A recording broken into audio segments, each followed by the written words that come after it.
जी जी। नमस्कार, मैं डॉक्टर राकेश पाठक। इस वक्त देश में दो अहम मुद्दे चर्चा में हैं। एक तो मुद्दा है नेता प्रतिपक्ष राहुल गांधी को 272 भूतपूर्व नौकरशाहों, भूतपूर्व जजों, भूतपूर्व सेना के अधिकारियों और भूतपूर्व राजदूतों की चिट्ठी। ये 272 लोग सवाल पूछने के अपराध में राहुल गांधी को चिट्ठी लिख रहे हैं, क्योंकि राहुल गांधी चुनाव आयोग से सवाल पूछते हैं। राहुल गांधी वोट चोरी का खुलासा कर रहे हैं, तो ये 272 नौकरशाह राहुल गांधी के भाषणों को, उनके बयानों को, उनके खुलासों को जहरीला बयान बता रहे हैं। ये लोग कौन है, उनकी मंशा क्या है, इस पर बात करना है। और दूसरा अहम मुद्दा है कांग्रेस के वरिष्ठ नेता, भूतपूर्व केंद्रीय मंत्री शशि थरूर की गतिविधियों को लेकर। वे लगातार लंबे समय से कांग्रेस और कांग्रेस की नीतियों के खिलाफ लिखते और बोलते रहे। उनकी मंशा क्या है, आखिर वे चाहते क्या है, इस पर भी बात करना बहुत जरूरी है। और ये दोनों ही ऐसे मुद्दे हैं जिन पर संदीप दीक्षित जी से बेहतर और कोई बात करने वाला शायद ही मिले। आप सब जानते हैं संदीप दीक्षित जी कांग्रेस के भूतपूर्व सांसद हैं। कांग्रेस की मुखर आवाजों में से वे बोलने में और लिखने में चूकते नहीं है। कई बार पार्टी की रीति नीति पर भी वे समीक्षात्मक टिप्पणियां करते रहे। तो आज पब्लिक इंडिया की इस खास चर्चा में हमारे खास मेहमान हैं पूर्व सांसद संदीप दीक्षित। संदीप जी, आपका बहुत बहुत स्वागत है।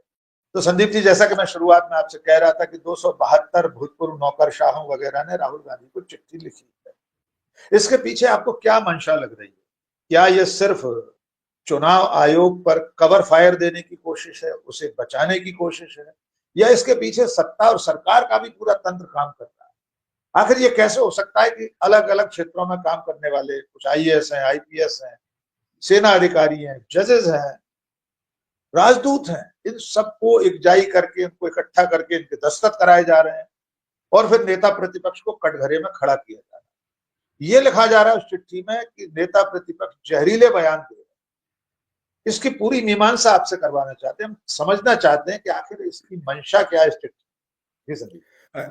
राकेश जी, पहली चीज तो ये इस पत्र को ज्यादातर रिटायर्ड ऑफिसर्स ने, जजेस ने, अधिकारियों ने लिखा है। उसमें कुछ सैन्य के भी पूर्व अधिकारी हैं, तो उन पर मैं ज्यादा कमेंट नहीं करूंगा, क्योंकि जितने लोगों ने सेना में सेवा की है वो हमारे परम सम्माननीय होते हैं और उनके अपने विचार हो सकते हैं, किसी तरह भी वो व्यक्त करें।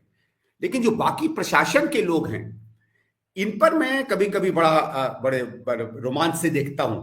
खासकर हमारे यहाँ देखा गया है कि रिटायर होने के बाद सारे क्रांतिकारी विचार और देश के प्रति बड़ी समर्पण की भावना इन लोगों में आ जाती है। 10 एक साल से हम खुद देख रहे हैं आईएएस, आईपीएस, पुलिस, इन सबके क्या रवैया रहे हैं, किस तरीके से। मुझे तो इतना याद है कि जब हम लोग सरकार चलाया करते थे तो कानून और संविधान क्या करता है उसकी आड़ में हर चीज में इफ एंड बट जो सरकारी अधिकारी लगाया करते थे और हमें अच्छा लगता था, वो आज नतमस्तक होके बैठे हुए हैं। सीधे सीधे दिख रहा है। मैं सीधे पूछूंगा, एक जमाने में आखिरी 6 महीने में, 3 महीने में, 2 महीने में आचार संहिता के बाद अगर हम स्कीम का स भी बोल देते थे तो अधिकारी हमको नहीं सुनते थे। आज 10-10 हजार बट रहे हैं और अधिकारियों के कान पे जूं तक नहीं रेंग रही है। तो सही में इनका लोकतंत्र के प्रति, लोकतंत्र प्रक्रियाओं के प्रति, लोकतांत्रिक चुनाव में किस तरीके से लोगों पर असर पड़ता है, उसके प्रति कोई कटिबद्धता नहीं है। जिस रिटायर्ड अधिकारी को 10-10 हजार की रिश्वत ना दिखे, कम से कम, ठीक है आपको राहुल जी के बयान सही नहीं आते हैं, लेकिन जो खुलेआम सरकार रिश्वत दे रही है उस पर आपको कोई बयान नहीं कर सकते, तो ये अपने आप पता चल जाता है कितना एक तरफा ये पूरा का पूरा समूह है। पर चलिए छोड़िए, मतलब कभी कभी ये होता है कि साहब डोंट किल द मैसेंजर, अगर मैसेज सही है तो इनके मैसेज पर आ जाते हैं। राकेश जी, पिछले कुछ समय से देखिए, इलेक्शन कमीशन का 19-20 हमेशा होता रहता है, विपक्ष हमेशा उस पर सवाल खड़े करता है, लेकिन वो सवाल ज्यादातर प्रक्रियाओं के होते हैं कि भाई आपने डेट नहीं अनाउंस की, या आपने हमारी बात नहीं सुनी, या कहीं गड़बड़ हो रही है, या बूथों पर बूथ रिगिंग हो रही है। इस तरीके का छोटा मोटा रहता है। और हम ये मानते हैं कि एकाध चुनाव, खासकर बाई इलेक्शंस में, सरकार का प्रभाव अन्यथा रहता है, लेकिन बड़े चुनाव में इलेक्शन कमीशन मूलतः निष्पक्ष दिखाई दिया है। अटल जी की भी सरकार थी, अटल जी के समय तो किसी ने इलेक्शन कमीशन पे उस तरह के सवाल नहीं उठाए। कांग्रेस की सरकारें थी, उस तरह के सवाल नहीं उठाए गए। सवाल होते थे तो पार्टियों पर या उनके गलत कामों पे कि भाई आपने बूथ रिगिंग कर ली, आपने गलत वोटर डलवा दिए, किसी बूथ पर पैसा खा गए, और ये होता भी रहा है, ऐसा नहीं है कि नहीं होता रहा।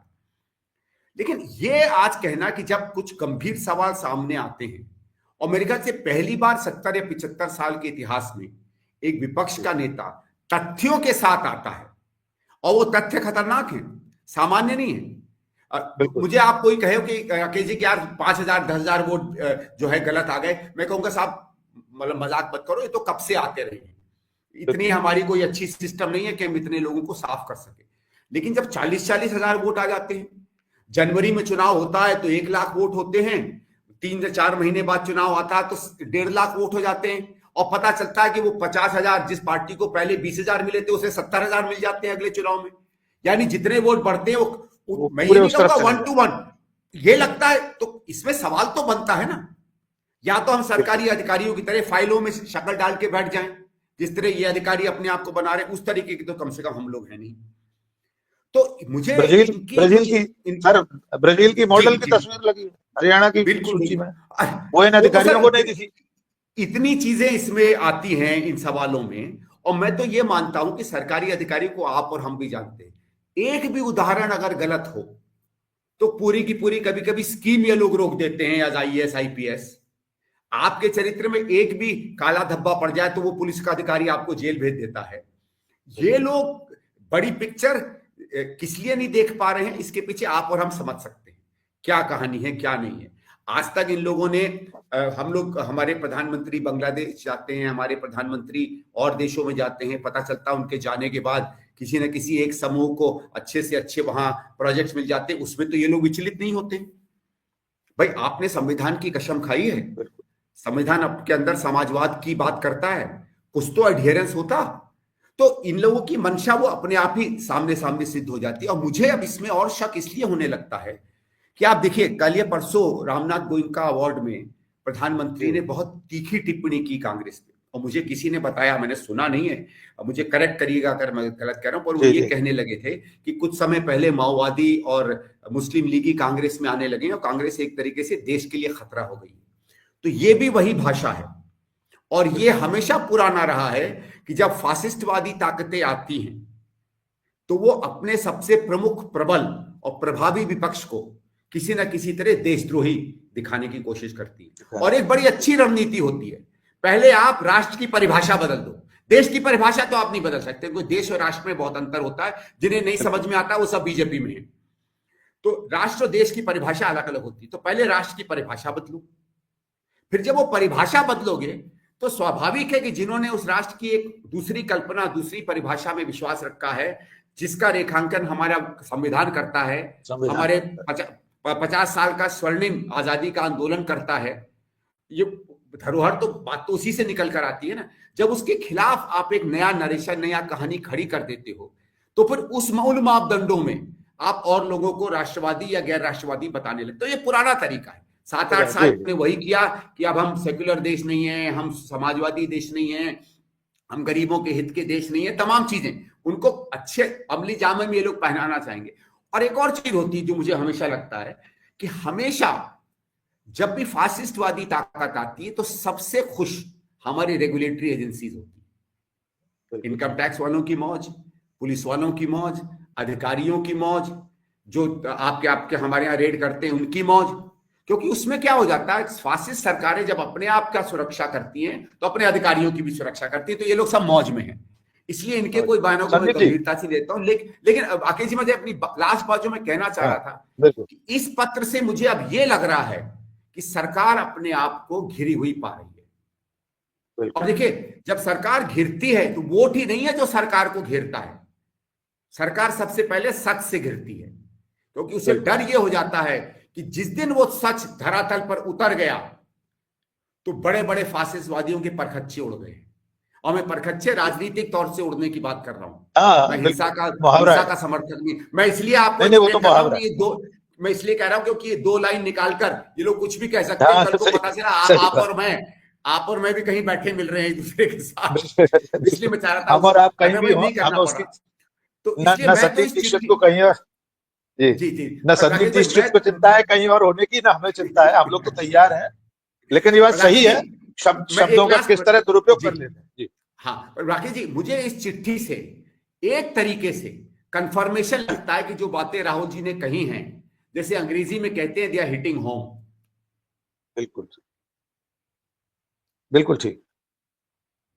अच्छा संदीप जी, आपने सेना के अधिकारियों को थोड़ा सा अलग रख दिया था, जी लेकिन मेरा सवाल ये है कि ये जो सेना के भूतपूर्व अधिकारी हैं, उन्होंने चिट्ठी लिखी। मैं मानता हूं सबको चिट्ठी लिखने का भी अधिकार है, नेता प्रतिपक्ष को चिट्ठी लिखकर भी कोई बुराई नहीं, कोई पाप नहीं, बहुत अच्छी बात, कोई बुरा लोकतंत्र में नहीं, आपका ठीक अधिकार। बात। लेकिन ये सेना के अधिकारी तब कहां थे जब हमारे प्रधानमंत्री शहीदों के नाम पर वोट मांग रहे थे? आपको अच्छी तरह ध्यान होगा, पुलवामा की घटना के बाद, सर्जिकल स्ट्राइक के बाद, किस तरह नरेंद्र मोदी ने आम सभाओं में शहीदों के नाम पर वोट मांगे। उत्तर प्रदेश में सेना की वर्दी के साथ बीजेपी के होर्डिंग लगे, प्रधानमंत्री सेना की वर्दी में घूमते हैं। तब सेना के अधिकारी कभी चिट्ठी क्यों नहीं लिखते कि सेना का राजनीतिकरण न किया जाए? तो मैं संदीप जी ये जानना चाहता हूं कि सेना बिल्कुल पवित्र गाय है, होली काऊ, हमने मान लिया, हम सब सम्मान करते हैं, उन्हीं की बदौलत हमारी सरहदें सुरक्षित हैं। लेकिन अगर सेना का राजनीतिकरण हो रहा है तो भूतपूर्व सैन्य अधिकारियों को उसकी चिंता नहीं करनी चाहिए, उस पर कोई चिट्ठी नहीं लिखना चाहिए? राकेश भाई, आप बात बिल्कुल सही कह रहे हैं। देखिए, ऐसा है कि सैन्य के अधिकारी हों, रिटायर्ड हों, जब रिटायर हो जाते हैं उनको भी अपना राजनीतिक मत रखने का पूरा पूरा अधिकार है। और मैंने इसलिए कहा था कि सैन्य अधिकारियों को अलग रखें क्योंकि वो इतना ज्यादा पॉलिटिकल उसमें पढ़ते नहीं हैं। वो कभी कभी एक बहुत ज्यादा सीधे और साफ स्वच्छ तरीके से किसी चीज का मत रखते हैं, और इसलिए अपना मत रखने में मुझे कोई दिक्कत नहीं। बिल्कुल। ये बात भी सही है कि जब प्रधानमंत्री ने कई बार, जब चाहे पहले पुलवामा की बात हो या उसकी बात हो, उस चीज को बराबर अपने राजनीतिक इस्तेमाल के लिए किया है। और कम से कम इस देश में सैन्य के ऑपरेशन पराक्रम सिंदूर का हमने कभी, सर, जी हमने कभी, ऑपरेशन बिल्कुल सिंदूर सही कह रहे हैं, हमने कभी भी सैन्य के पराक्रम का, सैन्य की सेवा का, सैन्य की बहादुरी का और हमारे सैनिकों की जीत का कभी भी हम लोगों ने राजनीतिक उपयोग नहीं किया। एक बात स्वाभाविक है कि किसी सरकार के अंदर अगर सैन्य पराक्रम करती है, दुश्मन के दांत खट्टे करती है, तो उस सरकार को उसका क्रेडिट मिलेगा और वो मानना भी चाहिए, उसमें कोई दिक्कत नहीं है। लेकिन उसको इतने खुले तरीके से सामने आकर, फिर एक और चीज है जो नरेंद्र मोदी जी की बात हमें लगती है, आप देखिएगा कि बार बार जब वो सैन्य के पराक्रम की बात करते हैं तो 71 की युद्ध भूल जाते हैं, 65 का युद्ध भूल जाते हैं, उसके पहले के कई युद्ध भूल जाते हैं। 1984 में किस तरीके से इंदिरा जी ने हमारी सेना के साथ मिलकर, हमारी सेना ने बहुत बहादुरी करके बहुत सी वो घाटियां और पीक जो है सियाचिन के हथियार लिए थे, जो पाकिस्तान जिस पे बैठा हुआ था, वो एक बहुत बड़ा ऑपरेशन था। मुझे याद है 64 या 65 में, 68 में इंदिरा जी के अंदर हम लोगों ने चीन में घुस के बहुत अच्छी पिटाई की थी उनकी। मैं ये नहीं कह रहा हूं कि उसका कोई क्रेडिट लेना चाहिए, लेकिन आप सेना की भी उस क्रेडिट को केवल अपना लेना चाहते हैं जहां सीधे सीधे आपके पार्टी या उसके रंग के साथ हमारी सेना की बहादुरी और पराक्रम दिखे। जब ये कहना था कि भाई पहले कभी कोई सर्जिकल स्ट्राइक नहीं हुई, मुझे याद है यूपीए के अंदर, हमारी सरकार के अंदर 7 या 8 बार हुई थी। मैं राकेश जी एक छोटी सी कहानी आपको बताना चाहता हूँ। उस समय मैं चीफ विप था, तो हमारे पार्लियामेंट्री सेशन में शाम को एक हाई ग्रुप की मीटिंग होती थी। मैं उसमें सबसे लोली कैरेक्टर था। उसमें सलमान खुर्शीद जी, उसमें AK एंटनी साहब, उसमें बड़े बड़े तमाम अधिकारी, उसमें अहमद भाई, लोग सब आया करते, सीनियर लीडर आते थे कि भाई क्या करना है अगले उसमें। तो उसमें उस समय आपको याद होगा ये किस्सा हुआ था, कुछ पाकिस्तान के बॉर्डर पे चल रहा था और बड़ा हंगामा हुआ था कि यूपीए मुंह तोड़ जवाब नहीं दे रहा है।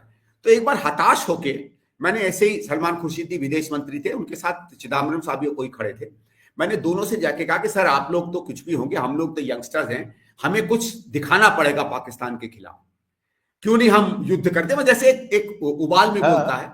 तब उन्होंने कहा कि let's go to the defence minister. हम गए, एंटनी साहब बात कर रहे थे, एंटनी साहब ने कहा मुझसे कि संदीप हमने 7 बार इनको मारा है और बहुत बुरी तरह मारा है और घुस के मारा है, बट हमारी सरकार की ऑन रिकॉर्ड सर, इसी नरेंद्र मोदी की सरकार में ये सरकार भी मान चुकी है, रक्षा मंत्री एक बार ये रिपोर्ट दे चुके हैं सदन में, सर्जिकल स्ट्राइक यूपीए सरकार में 7 बार हुई थी। जी, तो वही मैं कह रहा हूं। तो उस समय की सरकार का हिम्मत था कि ठीक भाई इन चीजों को हम राजनीतिक इस्तेमाल इसका नहीं करेंगे, जो पाकिस्तान पर मार पड़नी चाहिए, उनको जो सचेत करना चाहिए उसका असर हुआ। तो अलग अलग सरकारों का अलग अलग ओपिनियन हो सकती है, लेकिन उसको ऐसे दिखा देना कि जैसे 2014 के पहले कुछ था ही नहीं, 2014 के पहले की जितनी सरकारें थी वो हमेशा राष्ट्र हित को कॉम्प्रोमाइज किया करती थी, बार बार कहा जाता कि चीन से बड़ी दोस्ती थी, चीन से, तो भैया हमारे तो कोई प्रधानमंत्री राष्ट्रपति चीन के साथ झूला झूलते नहीं दिखे। इतनी बार कोई नहीं गया। कौन झूला झूलते देखा इतनी बार? वहां आते गए, कौन आता गया? चलिए उसको भी छोड़ देते हैं। हो सकता है भाई आप तो भाई, क्योंकि ये सरकार तो बेसिकली दुकानदार है, ये सरकार कोई विजन वाली सरकार नहीं है, तो दुकानदार कर सकता है बड़े ग्राहक के साथ। भाई बड़ा ग्राहक जाता है तो उसको चाय के साथ ठंडा भी पिलाया जाता है, छोटा ग्राहक जाता है तो पानी में निपटा देते हैं, तो ठीक है, ये इनको ये फर्क नहीं पड़ता ग्राहक उसके साथ क्या करता है। तो इसलिए ये जो एक नीति है सरकार की, ये जो आपने कहा बहुत हद तक मैं उसके साथ सहमत हूं। मैं कहता हूं इससे हमारी सरकार को परहेज करना चाहिए। बल्कि मैं राकेश भाई बताऊं, मेरे परिवार में भी बहुत से लोग हैं जो सेना में रहे हैं और बहुत से और लोग सेना में रहे हैं। इतना मैं जरूर सम्मान से कहता हूं कि ऑलमोस्ट 80-90% जो सैनिक जिनको मैं जानता हूं, वो इस बात से खुश नहीं है कि सेना का राजनीतिकरण हो रहा है। कभी उनको पब्लिक कुछ कहना पड़ता है, बल्कि वो परहेज करते हैं पब्लिक में। सेना की बात, राष्ट्रीय सुरक्षा, रक्षा, कुछ विषय, इकोनॉमी, ऐसे मुद्दों को छोड़ के जिनमें राजनीति सीधे सीधे हस्तक्षेप नहीं करती, बाकी में अपनी ओपिनियन रखने से वो परहेज रखते हैं। क्योंकि भारतीय आर्मी की, भारतीय सेना, भारतीय नेवी की जो ग्लोरियस ट्रेडिशन रही है कि उनके लिए संविधान, केवल संविधान और ये देश, ये हमेशा सर्वोपरि रहा है। और इसमें जो भी प्रधानमंत्री, जो भी राष्ट्रपति रहा है, उसका ऑर्डर, उसकी इच्छा और देश की रक्षा, इससे बड़ा उनके कोई भी ऑर्डर नहीं रहा है। और उसके लिए हम हमेशा, मेरे ख्याल से हिंदुस्तान ही नहीं दुनिया में इस सेना का हमेशा सम्मान रहा है। बिल्कुल रहा। संदीप जी, चुनाव आयोग पर लौटे हैं। ये चिट्ठी मूलतः चुनाव आयोग की गड़बड़ियों, उसकी विफलताओं और तमाम उसकी कारगुजारियों पर पर्दा डालने की कोशिश है। चुनाव आयोग खुद को क्यों नहीं डिफेंड करता? वो शुरू में राहुल गांधी की प्रेस कॉन्फ्रेंस में मिसलीडिंग का ठप्पा लगाकर एक प्रेस नोट जारी कर देता था, अब तो वो भी नहीं कर पा रहा। इतने दस्तावेजी सबूतों के साथ राहुल गांधी अगर अपनी बात कह रहे हैं, तो क्या ये बेहतर नहीं हो कि चुनाव आयोग उन सब गड़बड़ियों को दूर करे, उन खामियों को हटाए? उसकी बजाय वो SIR उसने बाकी राज्यों में शुरू करने का आह्वान कर दिया है। प्रक्रिया शुरू हो गई है। बंगाल सबसे पहले निशाने पर है, फिर केरल और तमिलनाडु भी आएंगे, असम है, मध्य प्रदेश में भी शुरू हो चुका है। तो चुनाव आयोग की जो पूरी भूमिका है, उसका निकाल क्या है? अगर ये इसी तरह गड़बड़ होता रहा, हमारी निर्वाचन प्रणाली, हमारे मतदान का जो तौर तरीका है, अगर वही संदेह के घेरे में रहा, तो ये लोकतंत्र के लिए कितना बड़ा खतरा है। देखिए, ये बल्कि जो इन अधिकारियों ने कहा है कि राहुल गांधी जी जो बेलिटल कर रहे हैं इलेक्शन कमीशन को, ये लोकतंत्र के लिए खतरा है। असली में जो जिस तरीके से शक और शुबह लोग उठा रहे हैं इलेक्शन कमीशन पे, वो सबसे बड़ा खतरा है। वो सबसे राकेश जी, दिल्ली, मेरे कुछ मित्र भी भोपाल से आए हुए थे 3-4 दिन के लिए काम के लिए। वो बता रहे थे, क्योंकि वो नेचुरली राजनीतिक बात करते हैं, कहते हैं दिल्ली में ऑटोज में जब भी वो राजनीतिक बात करने लगे, फौरन सामने वाले ने, और भाषा से, क्योंकि भाषा से पता चल जाता है कि वो या तो उत्तर प्रदेश या बिहार के हैं, फौरन अपने आप ऑटो वाले कहने लगे कि भाई साहब 200 का चुनाव नहीं था, ये तो धांधली हुई है। तो सामान्य जन जब ये बात करने लगा है, चाहे ऑटो में हो, चाहे बस स्टैंड पे खड़ा हो, मैं ये नहीं कहता हूं कोई कि वो बड़ा बहुत ज्यादा जानते हैं, लेकिन एक वर्ग को रिप्रेजेंट करते हैं, तो इनकी आवाजें कहां से आप दाबोगे? और ये जो शक और शुबा है, इसको सेटिस्फाई करना इलेक्शन कमीशन की जिम्मेवारी है। क्योंकि देखिए, लोकतंत्र में विश्वास क्या है? लोकतंत्र में विश्वास एक आस्था का भी प्रश्न होता है। जैसे कहते हैं ना, you have to look cleaner than you are, मतलब आपको दिखना भी पड़ेगा। Justice not only has to be done, it has to be seen to be done, मतलब न्याय होता हुआ दिखना चाहिए, तब विश्वास होता है। और उसमें पता नहीं क्यों ये लोग परहेज कर रहे हैं। और क्या है भाई, अगर आपको सही में लगता है, आप बुला लीजिए। कितनी बार होता है कि ऑपोजिशन के साथ विपक्ष की इलेक्शन कमीशन की मीटिंग होती है, हजारों होती है, मैं भी गया हूं कितने में। हम उनकी कई बार बात मानते हैं, कई बार नहीं बात मानते हैं, कई बार वो हमारी बातें मान लेते हैं। भाई असली में इलेक्शन से तो पार्टियां जूझती है ना, इलेक्शन कमीशन ने कब इलेक्शन से जूझा है? वो तो एडमिनिस्ट्रेशन देखता है। भाई इट्स लाइक सेइंग कि जो इनकम टैक्स का अधिकारी है वो बिजनेस चलाना भी जान जाए, वो थोड़ी जानता है कि दुकान में क्या होता है। कल को वो कहने लगे कि दुकान में सही है गलत हो रहा है वो भी मैं जानता हूं, तो लोग तो उसे बेवकूफी मानेंगे ना। वो तो आप तो उसके एंड रिजल्ट से देख सकते हो। तो ये जो एक इनमें दिख रहा है, और आप और हम जानते हैं कि जब आदमी के पास कोई पक्ष नहीं बचता है, तब अहंकार आता है। याद है, जैसे हम लोग बार बार कहते हैं कि हमारे माँ बाप में, हमारी प्रक्रिया होती है कि तुम सवाल मत पूछो, क्योंकि जब बच्चे के लिए हमारे पास जवाब नहीं हो सवाल का, तो ये वही है, ये वो हठी माँ बाप हैं जिनके पास बच्चे को जवाब देने के पास के पर्याप्त जवाब नहीं है, और इसलिए हट से वो माँ बाप होने का जो अधिकार है वो उस पर इंपोज कर रहे हैं। लेकिन ये नहीं समझते हैं कि ये तीसरी चौथी का बच्चा नहीं है, ये एमए पास करके पीएचडी में जाने वाला बच्चा है जो ये सवाल पूछ रहा है। वो अपना विषय जान रहा है, वो उसमें आपसे ज्यादा प्रैक्टिकल कर चुका है, और उस प्रैक्टिकल में आप कहते थे A plus B is equal to D, वो प्रैक्टिकल में A plus D is equal to F बार बार दिखा रहा है, and that F is your failure. बिल्कुल ठीक, F is failure. Sandeep ji, मैंने दो विषयों की बात की थी, दूसरा विषय आपकी पार्टी से सीधा जुड़ा हुआ है। पार्टी इस वक्त संक्रमण काल से गुजर रही है। आप भी जानते हैं कि लगातार चुनावी हार से आला कमान या पार्टी के जो सबसे बड़े नेता हैं राहुल गांधी, उन पर सवाल उठ रहे हैं जी। ऐसे में कई बड़े नेता हैं जिनकी गतिविधियां ऐसी लगती हैं कि वे पार्टी के हित की बजाय अहित करने में जुड़े। एक नाम सबसे बड़ा जो मैंने शुरू में लिया था, डॉक्टर शशि थरूर का। अब तो महीनों हो गए, बहुत लंबा समय हो गया जब वे पार्टी की लाइन के खिलाफ बोलते और लिखते रहे। इसी महीने तो उन्होंने 3-4 बड़े बड़े काम कर दिए। जब बिहार में एंड चुनाव चल रहा था तब उन्होंने एक आर्टिकल लिख दिया, उसमें नेहरू गांधी परिवार को वंशवाद के लिए दोषी ठहरा दिया, चलते चुनाव। फिर उन्होंने लाल कृष्ण आडवाणी के कसीदे काट दिए हैप्पी बर्थडे लिखने में, कि वे भारत के निर्माण में उनकी बड़ी भूमिका है, दिशा देने में देश को। फिर उन्होंने नरेंद्र मोदी के कार्यक्रम में, इंडियन एक्सप्रेस का जो कार्यक्रम था जिसका आप जिक्र कर रहे हैं, उसमें प्रधानमंत्री मोदी मुख्य अतिथि थे।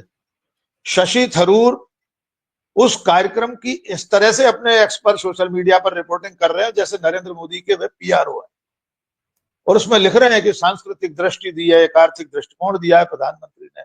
आखिरी लाइन में लिख रहे हैं, आई एम वेरी ग्लैड, मैं गदगद हूं इस कार्यक्रम में ऑडियंस में उपस्थित होने। ये कितने बड़े नेता का, जो संयुक्त राष्ट्र संघ में चुनाव लड़ चुका, महासचिव था, आपकी सरकारों में मंत्री रहा, उनकी ये बोली बानी, उनकी गतिविधियां पार्टी कब तक बर्दाश्त करेगी? क्या आपको लगता है, आप पार्टी के सांसद रहे हैं, कांग्रेस के इतने सीनियर लीडर हैं, आप इतने सीनियर लीडर हैं, क्या वजह है कि कांग्रेस आला कमान, कांग्रेस के राष्ट्रीय अध्यक्ष या नेता प्रतिपक्ष इस तरह की गतिविधियों को चलने देते हैं? ये टू मच डेमोक्रेसी है या कोई कमजोरी है? नहीं राकेश जी, सबसे पहले मैं कहूंगा ये हमारा बेसिक डेमोक्रेटिक नेचर है। मैं मानता हूं इससे नुकसान होता है आज के जमाने में, क्योंकि आज डेमोक्रेसी की बहुत ज्यादा वैल्यू नहीं है। लेकिन बहुत कम लोग समझते हैं कि कांग्रेस का जो नेतृत्व है उसमें एक मूल है, उसमें कुछ हमारे अंदर में लोग हो सकते हैं जो सही गलत है, और ऐसा नहीं है कि हमारे हर स्टेप डेमोक्रेटिक होते हैं। बहुत बड़ी पार्टी है, हमसे भी गलतियां होती हैं और रहती हैं, और लेकिन उन गलतियों को मानना, अपने अंदर में हर विचार को पनपने देना, उसको पर्याप्त जगह देनी, ये हमारा एक पुराना कल्चर रहा है। इसलिए आप देखिए, अगर स्प्लिट्स भी हुए हैं तो कांग्रेस में हुए हैं भाई। कांग्रेस में एक नेहरू कॉकस भी था, कांग्रेस में यंग टर्क्स भी थे, कांग्रेस में अलग अलग तरीके के विरोधाभासी विचार वाले अंदर में थे। कई बार कहा जाता कि हमारे अंदर राइट विंगर्स भी हैं, लेफ्ट विंगर्स भी हैं। तो बाहर वालों को परेशानी होती है, हम लोग को इसलिए नहीं होती है क्योंकि वो हमारा नेचर है। और अगर हमारे पास ये सब नहीं होगा तो हम अनकंफर्टेबल हो जाएंगे, मतलब हम एक तरफा सोचने वाले लोग नहीं रहे हैं। एज ए सेट, कमजोरी हो सकती है, कुछ हो सकती है। तो एक ये कारण है जिस कारण से हम हमेशा आलोचना को क्रिटिसिज्म नहीं मानते। देखिए फर्क है, बीजेपी में प्रॉब्लम क्या है, वो बुराई और आलोचना में कोई अंतर नहीं जानता, क्योंकि वो आलोचना करने की उनकी आदत नहीं है, उनकी क्षमता नहीं है। जिस आदमी में ना दिमाग हो, ना सोच हो, ना समझ हो, जिसकी आइडियाज मनगढ़ंत हो और व्हाट्सएप के कारण दुनिया में फैल रहे हैं, वो क्या आलोचना लेगा? तो उनको तो छोड़ ही दीजिए। तो एक ये है, इसलिए मैं सिर्फ ये कैविएट इसलिए डालना चाह रहा था कि कई बार जब हम पर सवाल उठते हैं कि why do you tolerate them, we don't tolerate them, that is our nature, because we want to assimilate them. हम असिमिलेट करना चाहते हैं, कभी कभी नहीं होता है। लेकिन शशि थरूर जी के 2-3 चीजों पर मैं इसलिए थोड़ा सा, और कल भी मैं थोड़ा सा विचलित हुआ। और याद रखिएगा कि जब वो कांग्रेस प्रेसिडेंट के लिए खड़े हुए थे, मैंने पूरा उनका समर्थन किया था, और मैं आज भी कहता हूं कि अगर वो समय वापस आता, क्योंकि उस समय उनमें मुझे वो क्षमताएं दिखी थी, मुझे लगता था कि ऐसा व्यक्ति कांग्रेस का अध्यक्ष बनेगा तो एक बहुत बड़ा वर्ग देश में जो कांग्रेस के प्रति देख नहीं रहा, वो आएगा हमारी तरफ, और ये एक फ्रेश चेहरा दे पाएंगे। ठीक है, कांग्रेस के बाकी कार्यकर्ताओं का दूसरा मत रहा, और हर मत का हम हमेशा स्वागत करेंगे, क्योंकि वो बहुमत होता है। और बाद में क्या सही निकलता, क्या नहीं निकलता, उससे आप पहले के निर्णय को नहीं सवाल उठा सकते। लेकिन इनके सवालों पे मैं कहता हूं, इनके सवाल भी अपने में कभी कभी लगता है कि बायस्ड इसलिए हो रहे हैं देखिए, ये कोई साधारण इंटेलेक्ट के आदमी नहीं है, आप और हम भी जानते हैं। मैं ये नहीं कह रहा हूं कि वो अटरली ब्रिलियंट है, क्योंकि इनकी मैंने इकोनॉमिक थिंकिंग सोच देखी है, इनकी और थिंकिंग देखी है, मैं बहुत ज्यादा उससे प्रभावित नहीं हूं, पर वो अलग पॉइंट है। इन्होंने वंशवाद की बात की, ठीक है। वंशवाद का मतलब यह है कि आप कोई चीज इनहेरिट करते हैं जो आपने खुद नहीं कमाई है, राइट, और उस पर आप जीते हैं या उस पर आप प्रोग्रेस पाते हैं, जिसको कहा जाता है रेंटल इनकम।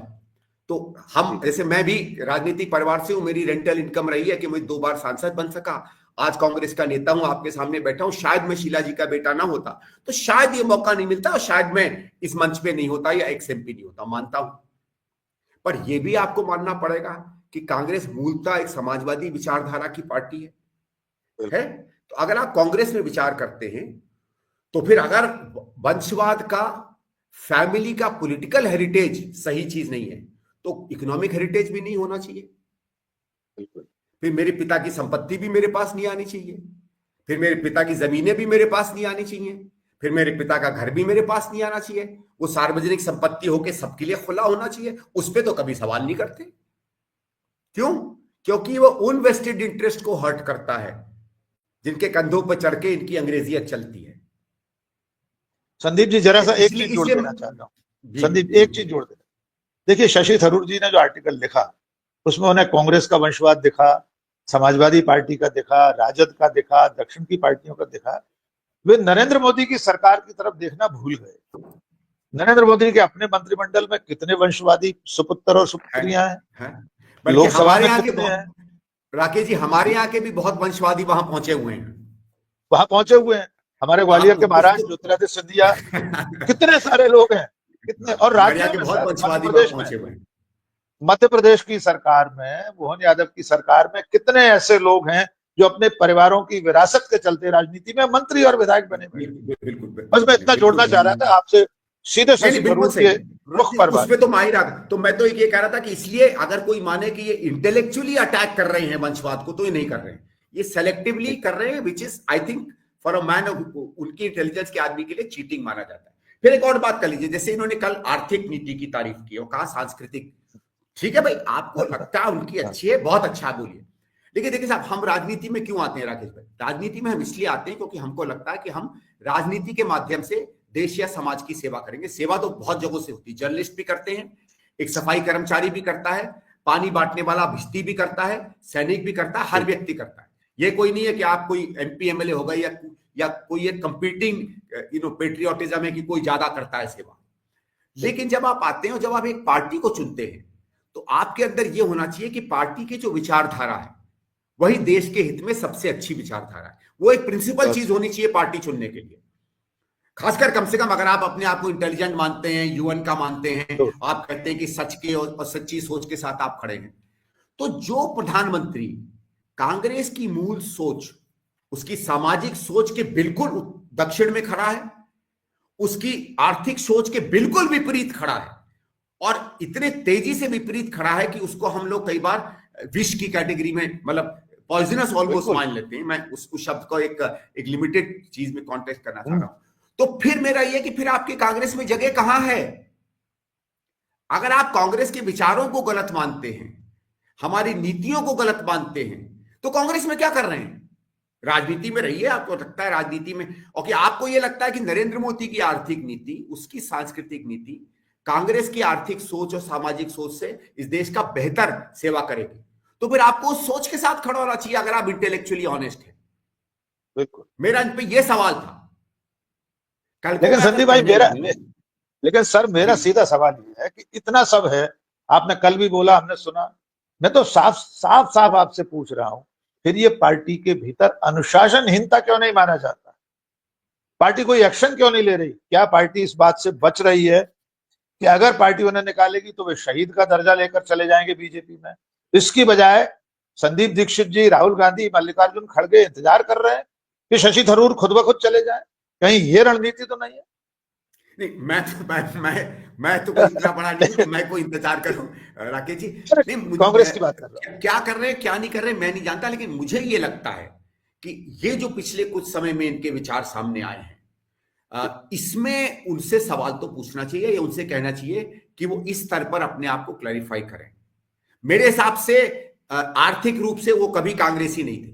मैंने उनकी नेहरू पे किताब पढ़ी है, मैंने उनकी नेहरू जी की सोशलिस्ट आइडियोलॉजी पर उनके कमेंट सुने और उसमें कुछ खास ऐसा नहीं था मुझे, इसीलिए मैंने कल कहा कि मुझे नहीं लगता इनको हिंदुस्तान की बहुत पहचान है, क्योंकि यहाँ की गरीब, हाँ, और यहाँ की गरीबी, यहाँ की गरीबी, यहाँ की पहचान, यहाँ की लैंड, यहाँ की वो सिचुएशन के इनको ज्यादा ज्ञान नहीं है, तभी ये मोदी के साथ खड़े हो सकते हैं। कैटल क्लास तो खैर उसका एक उदाहरण था, पर अब मुझे लगता है सबसे पहले कांग्रेस को इनसे क्लैरिफाई कर लेना चाहिए कि आप ये क्यों बोल रहे हैं। क्या सही में जब आप नीतिगत स्तर पर बोलने लगते हैं तो मुझे लगता है व्यक्तिगत हमले से भी ये बड़ा हमला होता है। व्यक्ति आते हैं जाते हैं, नेताओं में हो सकता है भाई, हो सकता है इनको अपनी ड्यू जगह नहीं मिल रही है। बहुत से लोग कांग्रेस में कहते हैं कि हम लोगों को शशि थरूर जी का ज्यादा इस्तेमाल करना चाहिए, उस बात पे मैं भी विश्वास करता हूं।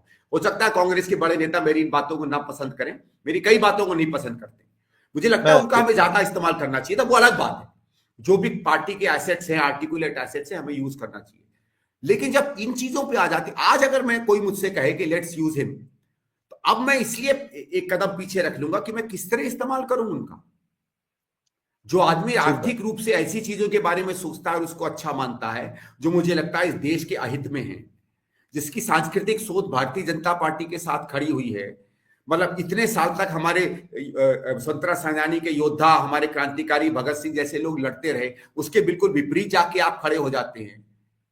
जिस विचारधारा के साथ जोर से लड़कर नेताजी ने अपनी जान दी, उसके खिलाफ आप जाके खड़े हो जाते हैं। नेताजी तो सेक्युलरिज्म और समाजवाद के बहुत बड़े उदाहरण थे, उसके दूसरी तरफ आप जाके खड़े हो जाते हैं।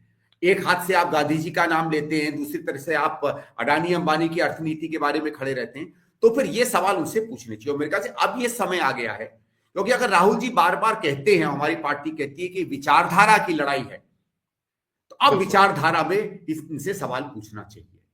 वो ठीक है, केरला में कौन आए कौन नहीं आए, वो अगर लड़ाई रहती तो मुझे कोई दिक्कत नहीं है। हमारे यहाँ बहुत रहा है, हमारे यहाँ मुख्यमंत्रियों की भी कुर्सी के नीचे आरी से काटते रहते हैं, कांग्रेस की कमजोरी है, आप भी जानते हैं, हम भी जानते हैं, और कांग्रेसी एक दूसरे पे ज्यादा बंदूक चलाते हैं, विपक्ष पे कम। वहां तक रहता मैं मानता कि आप कांग्रेसी हो, यह हमारी एक छोटी सी कमजोरी है, लेकिन ये विचारधारा अगर ये विचारधारा की लड़ाई है, तो फिर इनसे पूछना पड़ेगा कि फिर अपनी विचारधारा को स्पष्ट करिए। आपको प्रधानमंत्री की तारीफ करनी है, कुछ चीजें हर कोई अच्छी चीजें करता है, ये थोड़ी है कि हर आदमी ने बुरी चीजें की। हम तो बैलेंस में देखते हैं ना, बैलेंस में अगर हमको 80 और 20 लग जाता है कि 80 में इनकी ऐसी चीजें हैं जो बहुत खतरनाक है, तो फिर विपक्ष का काम उन 80 पर ध्यान रखना होता है, उन 20 पर नहीं। उन 20 पे तो पूरी सरकार और पूरी बीजेपी और पूरा संघ लगाई हुआ है। सही बात। 100 इनिंग्स में मैंने एक बार सैकड़ा किया, तो मैं तो वो एक इनिंग के सैकड़े को ट्वीट करूंगा ना। 99 पे जो मैं 0 बोल रहा हूं, वो तो कोच को और सेलेक्टर को देखना पड़ेगा ना, देखना। और अगर कोच और सेलेक्टर जो हमारी पब्लिक है और जो कमेंटेटर है वो गड़बड़ी करने लगे, तो फिर दिक्कत होगी पार्टी। संदीप जी, आखिरी सवाल की तरफ चल रहे हैं हम। शशि थरूर अभी 2 दिन पहले SIR पर जो आलाकमान ने बैठक बुलाई थी कि राज्यों में, जिन 12 राज्यों में होने वाला है मतदाता पुनरीक्षण, उसमें भी शशि थरूर नहीं पहुंचे। खबर करवा दी उनकी तबीयत ठीक नहीं है। हो सकता है तबीयत ठीक न हो, लेकिन उसके चंद घंटे पहले वे रामनाथ गोयनका वाली सभा में थे जिसमें नरेंद्र मोदी के कसीदे काढ़े। मैं आपसे ये जानना चाहता हूं, एक कांग्रेसमैन, एक सच्चे कांग्रेस के कार्यकर्ता के नाते, आप किस सीमा तक शशि थरूर, या वैसे बहुत सारे लोग, ये एक प्रतीक ले लेते हैं शशि थरूर को हम, कांग्रेस पार्टी में बहुत सारे लोग हैं ऐसे, और ये हम नहीं कह रहे, ये संदीप दीक्षित जी नहीं कह रहे, खुद राहुल गांधी कहते रहे। उन्होंने, देखिए, कोविड पीरियड में एक जूम मीटिंग की थी यूथ कांग्रेस की, उसमें उन्होंने कहा था कि हमारी पार्टी में स्लीपर सेल है संघ के। इसके बाद उन्होंने एक बार बेंगलोर में कहा, एक बार भोपाल में कहा, दिल्ली में भी वे कहते रहते। तो आखिर ये स्लीपर सेल या मोदी के चाहने वाले किस दिन तक कांग्रेस में रहेंगे? कौन सा मुहूर्त निकलेगा जब पार्टी एक्शन लेगी, और कौन लेगा? राहुल गांधी को ही तो लेना है, मल्लिकार्जुन खड़गे को ही लेना है, ये दूसरे लोग तो नहीं निर्णय लेंगे। कब तक, आखिर कब तक? देखिए, ये अब जो सवाल आज आप कर रहे हैं, ये हम सबको विचलित कर रहा है, इसमें कोई दो राय नहीं है। और शायद समय आया है कि थोड़ा सा अब हम लोग इस पर एक्टिवेट हों।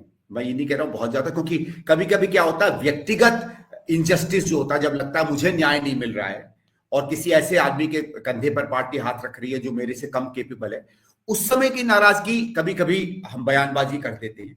उसको अलग करके जहां इस तरीके की घाती कमेंट्स आ रहे हैं जो पब्लिक में और औरों में गलत मैसेज भेज सकते हैं। देखिए एक जैसे अभी मैसेज बार बार जा रहा है कि हम शशि थरूर जी को इसलिए इग्नोर कर रहे हैं क्योंकि वो महा केपेबल आदमी है।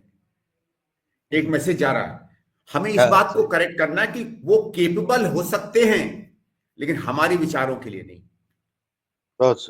वॉशिंगटन कंसेंसस या न्यू लिबरल इकोनॉमिक्स को बढ़ाना हो और दुनिया में लूट का व्यापार को सशक्तिकरण करना हो तो शशि थरूर ठीक है, लेकिन अगर समता के साथ, समाजवादी विचारधारा के साथ, प्रो पुअर और देश के साधन संसाधन इसके लोगों के लिए उनका दोहन होना चाहिए, ये जो ब्रॉड 3-4 विचार हैं जिसपे कांग्रेस खड़ी रहती है, इसकी अर्थनीति के साथ खड़े होना है तो फिर ये दूसरे स्टाइल के। अगर हमारा देश उस हर व्यक्ति के लिए है जिसने यहां जन्म लिया है और जो इस देश में रहता है, इसके लिए काम करता है और उसमें विश्वास रखता है, या उनके लिए जो किसी एक धर्म से संबंधित होते हैं, जो इनकी सांस्कृतिक सोच है, अगर उस तरफ आप खड़े हैं तो फिर अब समय आ गया है कि वैचारिक दीवार ही नहीं है, अब राजनीतिक दीवार भी बनानी पड़ेगी। बिल्कुल। तो आपको लगता है इनको चले जाना चाहिए? मैं कहता हूं, जाना चाहे तो मैं ये कहता हूं कि पार्टी को इन लोगों से अब बुलाकर बात करनी चाहिए और या तो वो सेल्फ करेक्ट करें या फिर हम सेल्फ करेक्ट करें। ठीक बात। आखिरी सवाल सर, करेक्ट योरसेल्फ और विल करेक्ट यू। बिल्कुल, बहुत सही बात। आखिरी सवाल, ये खबर आई है कि दिसंबर के पहले हफ्ते में राहुल गांधी या कांग्रेस पार्टी, आपकी पार्टी, एसआईआर पर कोई बड़ा आंदोलन, कोई बड़ी सभा दिल्ली में करने जा रहे हैं जी। आपको क्या लगता है कि ये वोट चोरी का मुद्दा सचमुच में अपील नहीं किया बिहार के चुनाव में? और क्या कांग्रेस पार्टी, राहुल गांधी इसको कितना लंबे समय तक चलाना चाहती है? क्या तैयारी रामलीला मैदान? राकेश जी, बिहार का मुद्दा, बिहार में कभी आप और मौका देंगे तो बिहार के एसआईआर पे क्या असर हुआ उस पर हम अलग बात करेंगे। मैं उसको की बहुत लंबा है, उसमें मैं जाना नहीं चाहता, क्योंकि मुझे तो आज से करीबन 1.5 महीने पहले एक बहुत ही सम्मानित जर्नलिस्ट, मैं उसका नाम नहीं लूंगा, वो चुनाव प्रक्रिया शुरू होने के पहले बिहार से आए थे और कहा कि हम लोग 7-8 जने यहाँ घूमते रहे हैं और संदीप जी आप चुनाव छोड़ दो, मैंने एसआईआर देख लिया है, 200 से ऊपर सीटें बीजेपी की आ रही है। ये सितंबर में मुझसे बोला गया था, तो तब से मुझे इस पर शक था, पर उस पर हम नहीं जाते। देखिए चुनाव पे इसका कैसा असर होगा? जिसके वोट कट गए, माना जा रहा है कि वो बीजेपी का वोटर नहीं है, तो वो तो वोट ही नहीं दे सकता, उसका वोट सुनिश्चित हो गया जो मूलतः बीजेपी का वोटर है, क्योंकि ये सबके थोड़ी वोट काटते हैं। एसआईआर में ये नहीं है कि हर कांग्रेसी का वोट कट गया या हर बीजेपी वाले का वोट बढ़ गया। ऑन अ ब्रॉड एवरेज 60-70% उस तरफ, क्योंकि आपने समुदाय के नाम से, अपने इलाके के नाम से, आपने और चिन्हों के काम से, आपको याद है प्रधानमंत्री एक बार कहा करते थे कि हमें कपड़ों से और चीजों से कई चीजों का पता चल जाता है, तो वो तो सबको पता चल जाता है। तो अब तो वोटर लिस्ट में ही ज्यादा, जैसे आपको याद है कि अमेरिका में सिस्टम होता है registered Republican and registered Democrats, तो एक तरीके से रजिस्टर्ड भाजपाइयों के वोट बढ़ गए और रजिस्टर्ड ऑपोजिशन के वोट कट गए, उस भाषा में अगर हम इस्तेमाल करें तो अगर ये वोटर लिस्टें बन जाएंगी तो इन वोटर लिस्टों पे अगर आप सर्वे भी करेंगे तो सर्वे वही आएगा जो ये वोट डालने जाएंगे। भाई मेरे सर्वे करने हैं तो उसे तो अगर घर में करता है तो 100% कांग्रेस मिलेगी, वही सर्वे अमित शाह जी के घर में करता है तो 100% बीजेपी मिलेगी। और अगर मेरे घर वाले ही सिर्फ रहते हैं वोटर लिस्ट में तो हमारे तो 542 सीटें आएंगी, हो सकता है 600 आ जाए इस 540 में। सही है। इसका असर तो है, लेकिन इसका राजनीतिक असर इसलिए नहीं हो सकता है क्योंकि आपने उन्हीं को एनेबल किया है जो आपके हैं।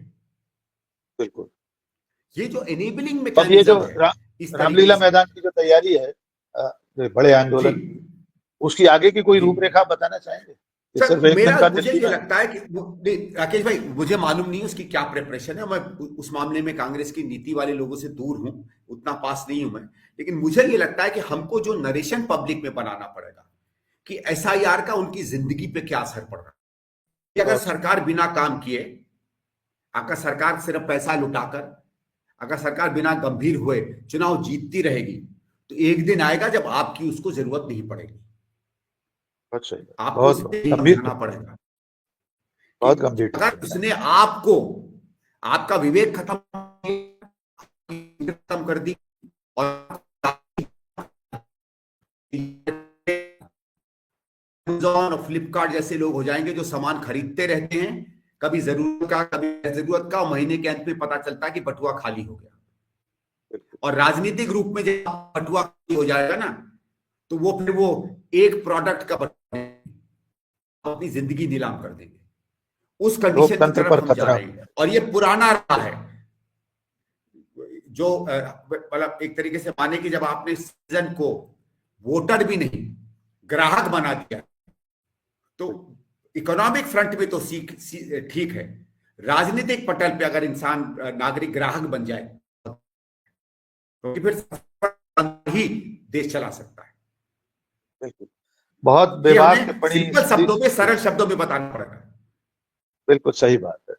बहुत बेबाक टिप्पणियां जिसके लिए संदीप दीक्षित जी जाने जाते हैं, आज भी उन्होंने बिना किसी लाग लपेट के तमाम मुद्दों पर अपनी राय जाहिर की है। उनका कुल मिलाकर सोचना यह है कि जिन नौकरशाहों ने, जिन पूर्व सेना अधिकारियों, जजों, राजदूतों ने चिट्ठी लिखी है राहुल गांधी को, दरअसल में वो चुनाव आयोग को बचाने की कोशिश है, और इसके पीछे सीधी सीधी मंशा सरकार की। दूसरा अहम सवाल जो इस वक्त राजनीति में सरगर्म है, शशि थरूर या उन जैसे लोगों का जो कांग्रेस की रीति नीति से अलग चल रहे हैं। संदीप दीक्षित का मानना यह है कि उनसे इस बार सीधे सीधे जवाब तलब होना चाहिए। कांग्रेस आला कमान, कांग्रेस पार्टी कब ये सब करेगी कोई नहीं जानता। लेकिन आज की इस चर्चा में शामिल होने के लिए संदीप जी आपको बहुत बहुत शुक्रिया। आप सब दर्शकों से अनुरोध है कि पब्लिक इंडिया की इस चर्चा में आपको क्या बेहतर लगा, कमेंट सेक्शन में जरूर बताइए। बहुत बहुत शुक्रिया संदीप जी। थैंक यू राकेश जी, बहुत अच्छा।